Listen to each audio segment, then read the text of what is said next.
Today's podcast is brought to you by Audible. Get a free audiobook download and a 30-day free trial at audibletrial.com/History Fangirl. They have over 180,000 titles to choose from for your iPhone, Android, Kindle, or MP3 player. Hi, I'm Stephanie Craig. Welcome to the History Fangirl podcast. This is episode 3, The Birthplace of Gone with the Wind. The novel and subsequent film present what the great film critic Roger Ebert referred to as tainted nostalgia for the Old South. He goes on to say that Scarlett O'Hara is not a creature of the 1860s, but of the 1930s, a free-spirited, willful, modern woman. The way was prepared for her by the flappers of Fitzgerald's jazz age, by the bold movie actresses of the period, and by the economic reality of the Depression, which for the first time put lots of women to work outside of their homes. This description could easily be applied to the novel's author as well as the heroine. Margaret Mitchell's life is an interesting one, from working as a journalist when few women worked at all, to fervently working on her novel while recovering from an injury, to the spectacular way she got the attention of her would-be publisher. Margaret's life shows a changing South, one in between Civil War Reconstruction and the realities of modern America. My guest today is Jessica van Landuyt, the Deputy Mission Officer for the Atlanta History Center. We discuss Margaret's interesting life, how she set out to write the novel, and how the bestseller turned into one of the first blockbuster movies of the early age of film. At the end of the episode, find out how to enter this week's contest. Hi, everyone. Thank you for joining us today. I want to introduce our guest, Jessica van Landuyt. She's the Deputy Mission Officer for the Atlanta History Center and the Margaret Mitchell House. Hi, Jessica. Thanks for coming on. Hi, my pleasure. All right, so let's kind of dive right in. Why don't you tell us a little bit about your role and what you do at the Atlanta History Center? Well, we are located in Atlanta in 2 locations, Buckhead Campus and Midtown Campus. Our Buckhead Campus has 3 historic houses, museum building, archives, collections, and soon to be the Cyclorama building, which is one of the world's largest paintings. The Margaret Mitchell House is our Midtown Campus, and that is what we call the Birthplace of Gone with the Wind. It's where Margaret Mitchell wrote most of the book. Excellent. Well, I went there in the spring of 2015, and honestly, I have not read Gone with the Wind, and I had seen the movie but many years ago. And I had watched an episode of Anthony Bourdain's The Layover, I think it was. He has several shows, but I think it was The Layover. And he had recommended a restaurant that is across the street from you all, essentially called Empire State South. And when I saw you guys were across the street, I was like, oh, that's so cool. What a cool thing to do in my afternoon off. And I went in and I was totally blown away. And it got me really interested in Margaret Mitchell. And I'm so excited to talk about it, but I don't know if it's a place that really people know is there. So I'm excited to share it with them. How did you first become interested in Margaret Mitchell? Margaret Mitchell I grew up in Atlanta, so she's kind of around you all the time in a way. Gone with the Wind is, synonymous with this city. And really, my role at the Atlanta History Center is I'm over the historic houses. And so really part of the learning experience is getting to work there and to learn what a fascinating individual Margaret Mitchell is. So you're right. You don't really have to have read the book or seen the movie or have prior knowledge of her work to walk in the door and find out that she's this really fascinating, interesting woman. And I love women's history. That's what I tend to gravitate to and what I tend to study. And so for a strong, interesting, kind of rebellious woman of the early 20th century, she's got it all. She's a lot of fun in a lot of ways. I agree. Yeah, I just didn't know that much about her, and I think in my head I had conflated a lot of her with her character, which isn't really fair to her. As the author, the character is not exactly, they're not the same person. Right. No, they're not. So why don't you tell me a little bit about Margaret Mitchell, her life, before the Margaret Mitchell House? So she's born in 1900, and her family, her parents come from the area. The Mitchells are from the city, and one of those kind of founding families have been there since the beginning in the 1830s. And then her mother's family in Jonesboro, and so she had these these parents who were kind of upper class, who were well connected, and her father's an attorney in Atlanta. Her mother is a suffragist. She fights for Atlanta ladies to get the right to vote, and is one of these kind of very progressive women who believed in education, who believed in women's agency. And so she kind of grows up in this household in Atlanta where she is expected to get a good education, but she's also free to roam around and be, we'd probably call her a little bit of a tomboy today. She loved to play outside. She wore pants, so she's running around the neighborhood and playing sports, following her brother and his friends around. And she loved pets. She loved animals. I mean, kind of this quintessential childhood. And one of the things we see from very early on is that she is creative. She has this wonderful imagination, and from very early on is starting to create stories, starting to write. And that kind of leads to a career in journalism. And then, of course, we know the book. So that's the other thing. Her journalism career is highlighted in the museum. So the house is actually an apartment, but you guys own the entire house, but the house has been divvied up into apartments when she lived there. And there is a museum, and in the museum you guys discuss her journalism career, which I just found very interesting for the time. Do you want to tell us a little bit about what she was working on? Yeah, absolutely. She, in her late teens, her mother sent her to Smith College in Massachusetts, intending for her to get this great education.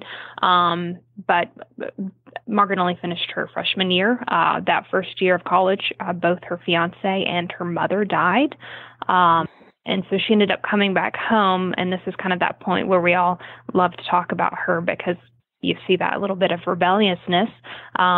She, in her coming out, as a debutante in Atlanta, led the group she called the Rebel Debs, who wanted to just kind of shake things up a little bit. She's this flapper. She's dancing and smoking and drinking and hanging out in speakeasies. And this led, through her friendships and her love life, to marrying her first husband, Berrien Upshaw, who was not prepared to be married. He was more of a party boy and a bootlegger, and unable to support his new wife, unable to really provide anything, as bootlegging is not a career. Bootlegging alcohol during Prohibition, of course. And so after they are married, Margaret decides that she's going to support them. She's going to make money. And so she walks in to the Atlanta Journal. One of her other friends, former boyfriend, had some connections with some writers there. And she walked in and kind of talked her way into a job. And so she was given a job as a reporter for the Sunday Journal, which was the kind of features and society and kind of the current events, what's going on in Atlanta. So it's not the everyday news, but it certainly brings us some really fascinating articles. She's there in her early 20s writing about all of the things that a young lady is experiencing in Atlanta at that time. It's a lot of fun work.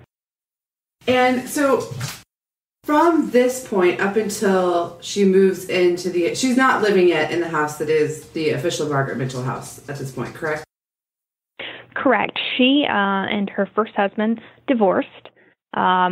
This gentleman I mentioned, her friend and former boyfriend, John Marsh, is her second husband. After her divorce, they regained their friendship and began dating, and they were married on July 4th, 1925, and that's the day they moved into the Crescent Apartments, which is the Margaret Mitchell house. Now, I may be getting this wrong, but her first and second husband were close, correct? They were roommates.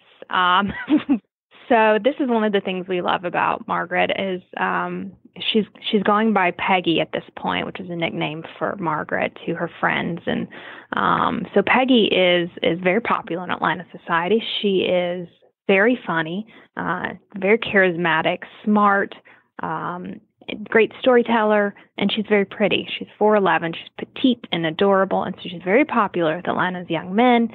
She was known to keep several boyfriends at a time, several fiancés at a time. And so John, second husband, and Varian, who they called Red, are roommates, and she was dating them both at the same time. But she said yes to Red's proposal and followed through with that wedding. And John served as the best man at her first wedding. So, she was baller. Let's say that. Right. Yeah. Well put. So her and her second husband move into the Crescent Apartments. What is going on in her life that she decides to work on fiction as opposed to just journalism? Really, I would say for her, in a way, tragedy.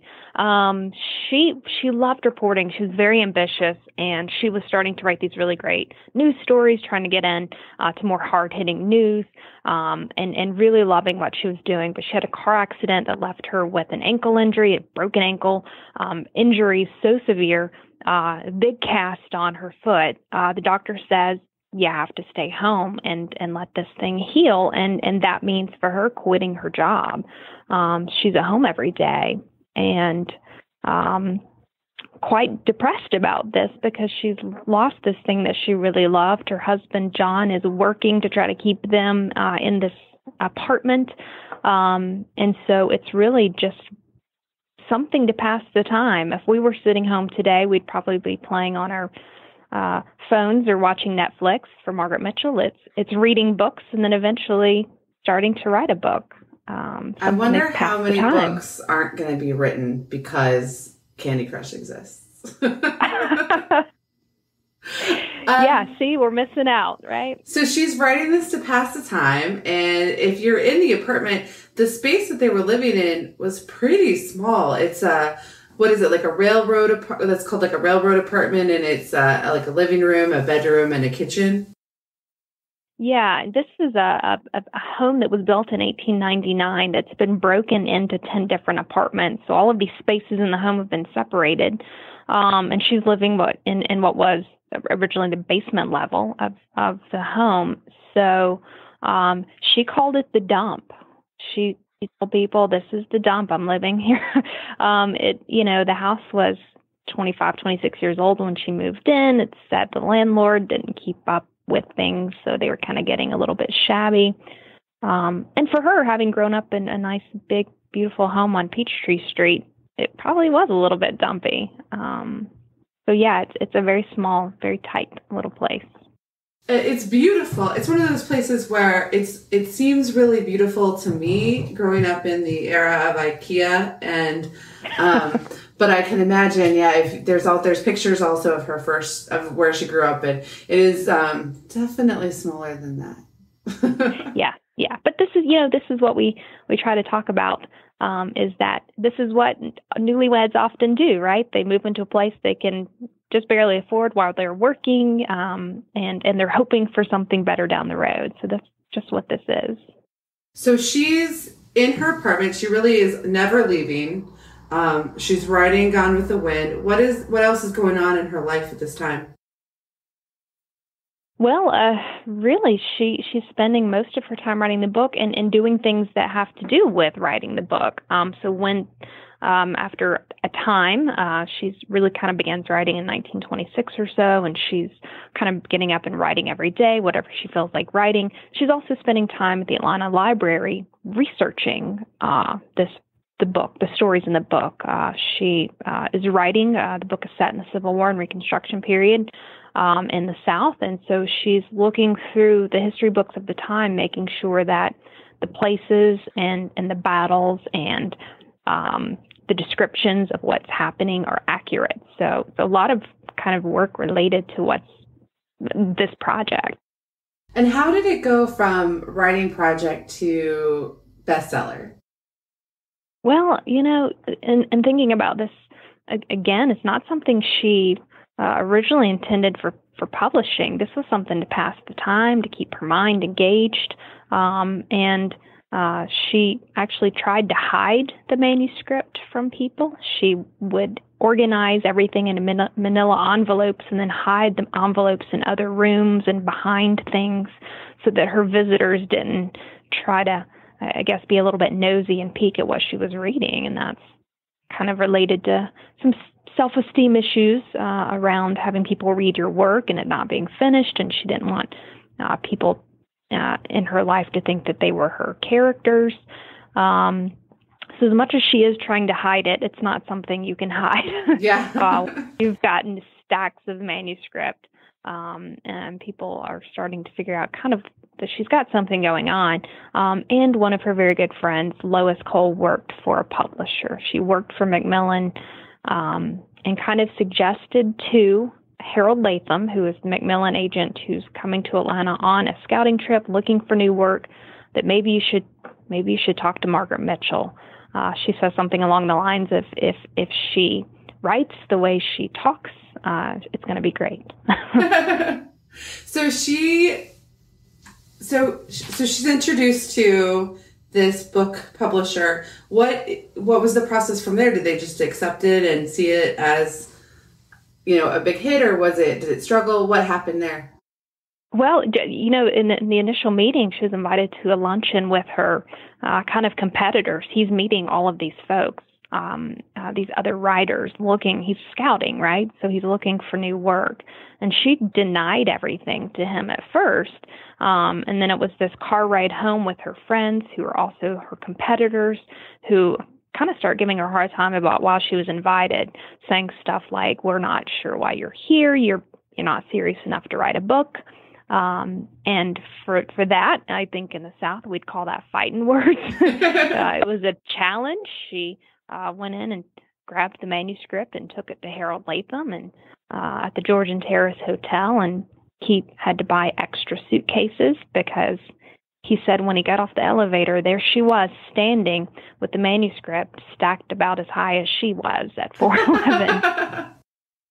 Which is this great visual of how much work she had been doing. And he took it on the train to New Orleans, and he said, yeah, this is it, and ended up sending the manuscript to New York. And from there, Margaret's starting to realize what she's done, and eventually they do work out a contract, and she signs with Macmillan to publish the book. Now, she publishes this book. How does it go from book to one of the first blockbuster movies? Yeah. Well, it comes out in 1936, in the summer of 36, which is during the Great Depression. It's this huge book, 1,037 printed pages. It sells for $3 a copy, which in our money today is about a $50 fiction book. So think about that if you're going to purchase that. It got a little bit of advanced press. It got picked up as the Book of the Month Club. But there are scholars who talk about all the time the things in this book that draw people to it. And there are a number of things that either draw people to it or repel people from it, which we're starting to see in 1936 very early on. But it's a major success. Within 6 months, it sells 1 million copies, and all of the people reading it say, well, now I want to see it made into a movie. So Hollywood is looking at this opportunity for something that, is a blockbuster book, becomes a blockbuster film, because David Selznick's the one who was able to put together the money, $50,000, to buy the rights for Margaret Mitchell to turn it into the film. What was her involvement in the film project? That's kind of interesting in a way, in that she kind of handed the manuscript to him figuratively and said, here it is, take it. I don't know how you're going to turn it into a movie, and didn't really want anything to do with it. She didn't want to have to make those everyday decisions that filmmakers would probably be asking her, but she did send 2 people from Georgia that she trusted. Wilbur Kurtz was a Civil War historian, very good friend of her family's. She had actually asked him some questions about the book while she was writing it. And he was technical advisor on the film. So he's the guy responsible for the way, very famously, the color of the red clay. He took a tin of red clay from Georgia to Hollywood and said, this is what you need to match. And then uniforms and battles and those sorts of things. And then the other person is Susan Myrick, who was a journalist from Macon, who's a very good friend of Margaret's, who helps to consult on etiquette and manners and accents and those sorts of things. And Margaret had comments here and there about things that were going on, but in a way tried to stay out of as much as she could. Did she have any personal relationships with Vivien Leigh, who stars in it, or with any of the directors or anything after the movie came out? That's really interesting about that time. Is Margaret is a prolific letter writer, and wrote a lot of the stars, and they wrote her back, so she would have these letter writing relationships. And then, of course, the film premiered in Atlanta on December 15th, 1939. So she met everyone, and I think it's Clark Gable who said she was one of the most charming women he had never met. So, yeah, it's this time where she got to experience Hollywood in a new way, and certainly got, for herself, was quite famous and popular with the cast as well. Now, the premiere of the movie in Atlanta is a historical event kind of in its own right, and I'm thinking of the scene in the Yaya Sisterhood where they go to the premiere. What was her reaction to the premiere, and what was the city's reaction? Well, this is really interesting, and we're thinking about, here we are at this time in Atlanta history, 1939, when for many, this was the most exciting thing that had ever happened. Films don't usually premiere in Atlanta, right? They premiere in LA. But the city had lobbied for the film premiere, kind of said, this is Atlanta's book. This is our story. So it has to premiere here. But at the same time, it's a segregated city. And so a lot of the kind of Southern history that we're dealing with the complications and kind of fraught history of Gone with the Wind with the Civil War and Reconstruction period, we're seeing again in 1939 with none of the African-American actors invited to attend the film premiere of their own work. This is a segregated city that cannot provide accommodations, equal accommodations, within the same theaters and the same hotels and restaurants that the white actors would get. Did Margaret have any comment on that reality at the time? Atlanta is so kind of swept up in the excitement and all of it, and there's a letter out there somewhere that Margaret had written Hattie McDaniel about this, and there's definitely frustration on the part of Margaret, and even Clark Gable had at one point refused to attend the premiere, knowing that his colleagues would not be able to attend. So yeah, it's one of those things people are trying to kind of figure out how to deal with, understanding how complicated it is.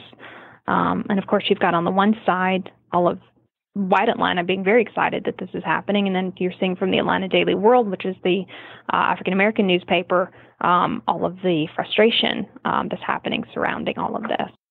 As the movie's coming out, are her and her husband still living in the Margaret Mitchell house, the apartment? They've moved on. They lived as a married couple only in apartments in Atlanta.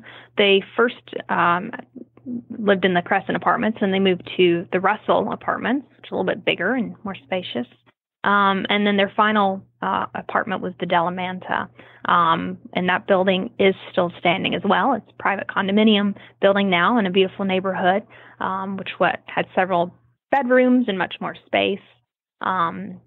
So we actually have photographs of the rooms of that house, which is unique because we don't have photographs of the dump when she was living there. And you got to think of it as a transient space. There are people who are living in the dump until up until about the 1970s. Oh, wow. A lot of folks in and out of that place over time. Even though it's in a beautiful, I mean, I don't know what the city's transition over time, and I don't know what the neighborhood was like there in the past. But just walking there a few years ago, the area seemed really lovely. It is beautiful, absolutely. This part of Atlanta, when Margaret is living here in the 20s, right where she is the hottest shopping district in town. So it's where everybody went to shop.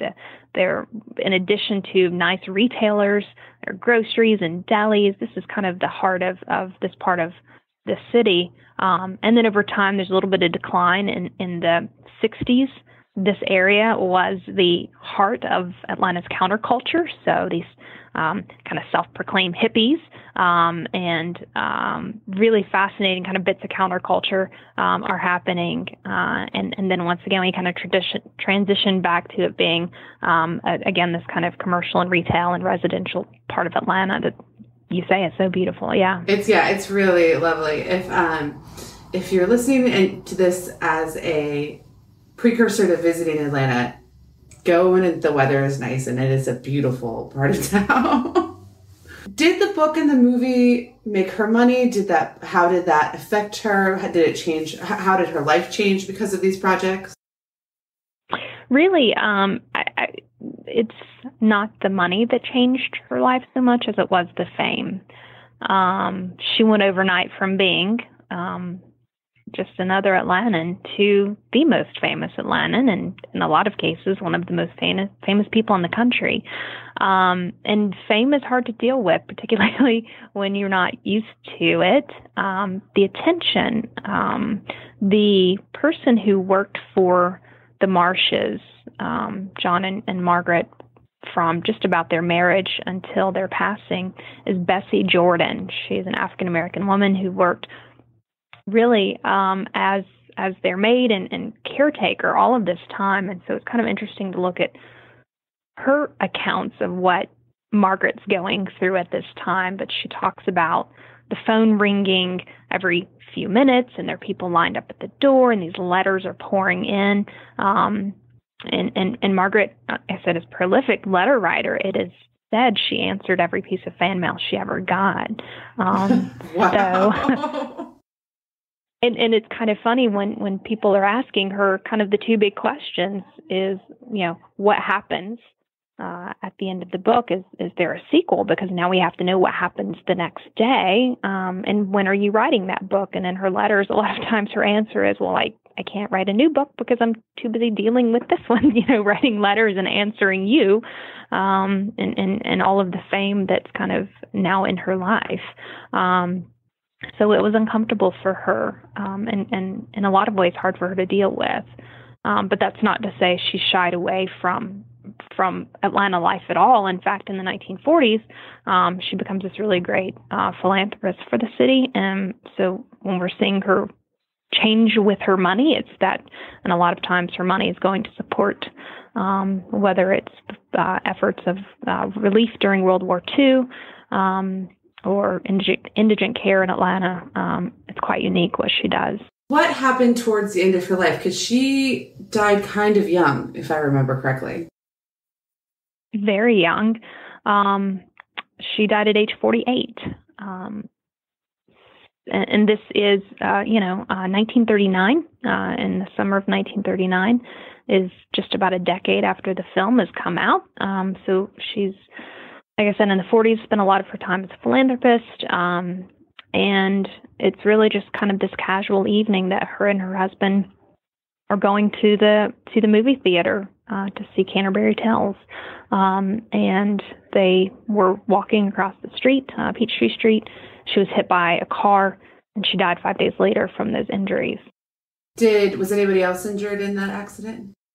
No, John was kind of, I guess, jumped out of the way. She was hit, and the driver spent some time in jail for this. He was an off-duty taxi driver who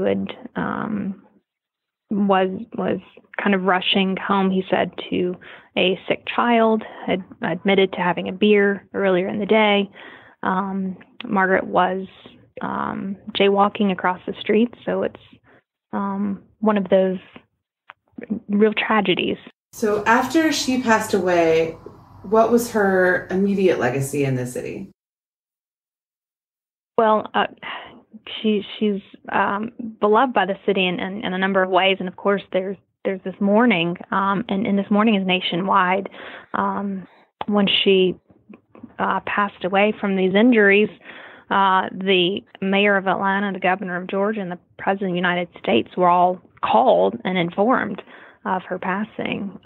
That's still the kind of well-known individual that she was.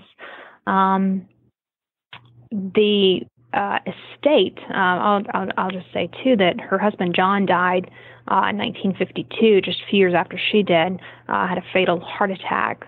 And she and her husband John had no children, so her estate went to her brother Stevens, whose family continued to care for it.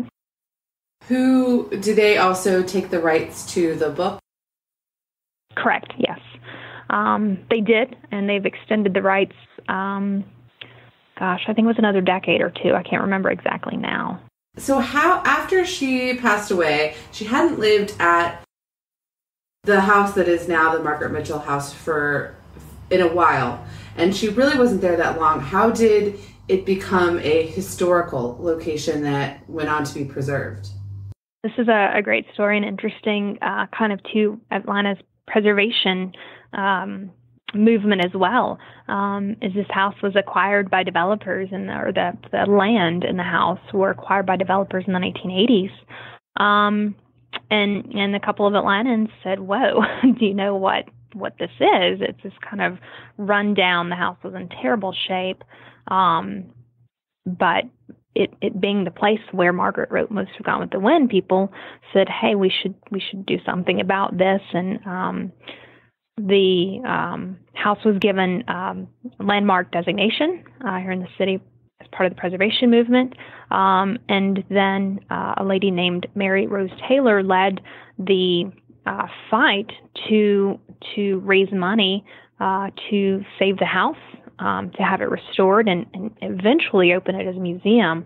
There were a couple of pretty devastating fires that damaged much of the upper floors of the house. The apartment, the dump, really sustained just water damage, but it opened as a museum in 1997. Tell us a little bit about what the components are that make up the Margaret Mitchell house today, because there's a museum, there's her apartment, there's some other things, and then were those all there initially, or did things come about slowly over time? So, yeah, I mean, what we've got now, the Atlanta History Center operates. This is our Midtown campus.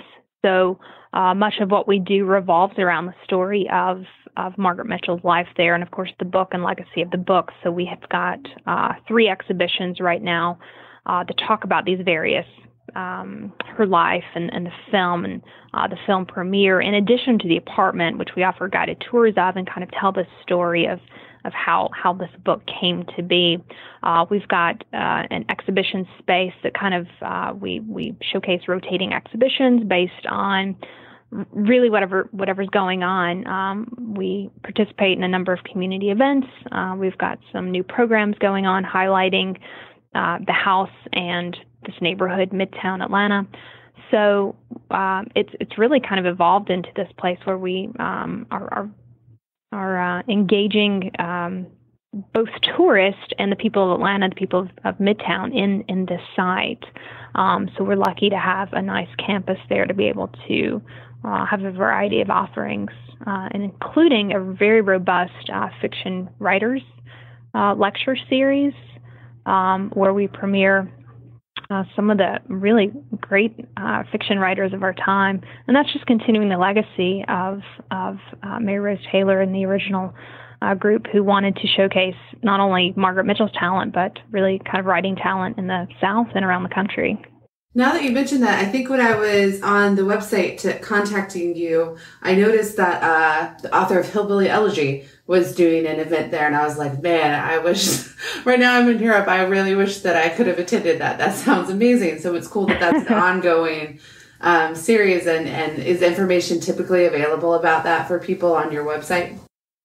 Yeah, AtlantaHistoryCenter.com connects you to all the goings-on of the Margaret Mitchell House, including that lecture series, including any other events that we have going on. And like I said, there's some really great events and lectures that happen there. So we're happy to be able to showcase some really fine talent. Besides the Margaret Mitchell House, if somebody was coming to Atlanta to go on a trip or was local and maybe didn't know, what are some other things that you would suggest someone go to if they were interested in Margaret Mitchell and maybe also interested in general history of the area? Well, the Atlanta History Center is a great place. Our Buckhead campus has, like I said, a museum full of exhibitions about the city, the people of the city. So we've got a little bit of history and culture. In addition to 3 historic houses on property, we've got 1840s settlers cabin, an 1860s farmhouse, and a 1920s mansion. That's the Wood family cabin, the Smith family farm, and Swan House.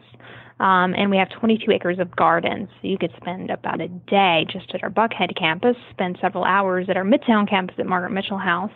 And then there are a couple other museums in the area, not in the city of Atlanta, but south of the city in Jonesboro, where much of the book is set. There's a museum with some Gone with the Wind memorabilia. And then in Marietta, just north of the city. So there are Margaret Mitchell related, Gone with the Wind related things, and just some good Atlanta history and culture too. Wow, so my next trip, I'm going to add some of those to my itinerary. Thank you for those ideas. Last question. What is your favorite spot in the Margaret Mitchell house? My favorite spot, I'm going to have to go with the parlor, which is where she wrote the book. I love it because not only did she write the book there, but Margaret was a really social person. She was loved by a lot of people. She had lots of friends and loved to entertain. And so when we do our tours in the apartment, we invite visitors to sit down on the furniture. It's not the original furniture. It's from the period, and it's similar to what she would have had. But we like to think that she would have wanted people to be comfortable. She would have wanted to entertain. She loved to throw great parties. So getting to who she is as a person while she's living there, this really fascinating 20-something who's ambitious, who's creative, and incredibly funny. I love that spot. I love to think about hanging out there with her. Jessica, thank you so much for coming on the show and sharing more about this fascinating author and this interesting point in Atlanta history. Thank you. For you, the listeners of the History Fangirl podcast, Audible.com is offering a free audiobook download and a free 30-day trial to give you the opportunity to check out their service. For today's show, I'm going to recommend you check out Gone with the Wind. Obviously, I don't think that's a surprise. The audio version on Audible is nearly 50 hours. So if Gone with the Wind is a book you always thought you wanted to read, and this interview has made you even more curious, but you just haven't gotten the chance to crack it open yet, maybe give the audio version a try. It's narrated by Linda Stevens. To download your free audiobook, go to audibletrial.com/historyfangirl. Again, that's audibletrial.com/historyfangirl for your free audiobook. I want to say thank you again to Jessica van Landuyt for coming on the show. For those who have subscribed to the show already, thank you so much. If you want more episodes and you're not yet subscribed, please subscribe in iTunes or wherever you get your podcasts. And if you would take a moment to rate and review the show, it helps tremendously with helping new people find the podcast. Next episode will be about the West Bank Separation Wall. My guest is Tamer Halase, owner of Tamer Tours, a tour company focused on highlighting the best of the West Bank for foreign tourists. We discuss the history and politics of the West Bank Separation Wall, how street art projects like Banksy's Waldorf Hotel highlight the situation to foreigners, and the future of the West Bank and Palestine. If you'd like to enter this week's contest, head over to historyfangirl.com and comment on the blog post for episode 3. The prize this week is a copy of the book The Storm Before the Storm, The Beginning of the End of the Roman Republic by Mike Duncan, who is the guest for episode 1 of the show. Good luck!